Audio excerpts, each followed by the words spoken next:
আমাকে বেচতে তো হবে ভাই, তাজা জিয়ানি মাছ কিনেছি 200 টাকা দর।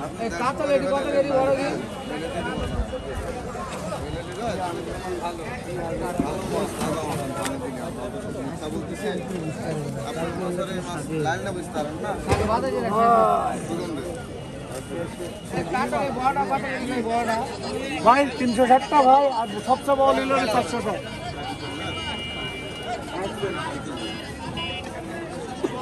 2 কেজি 300 গ্রাম,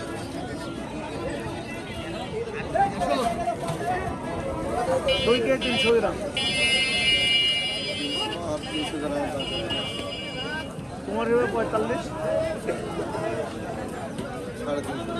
ওইভাবে কিন্তু হয় না। আমরা তো আমরা ঢলন পাবো না, আমরা তো আমাদের ঢলন পাবো।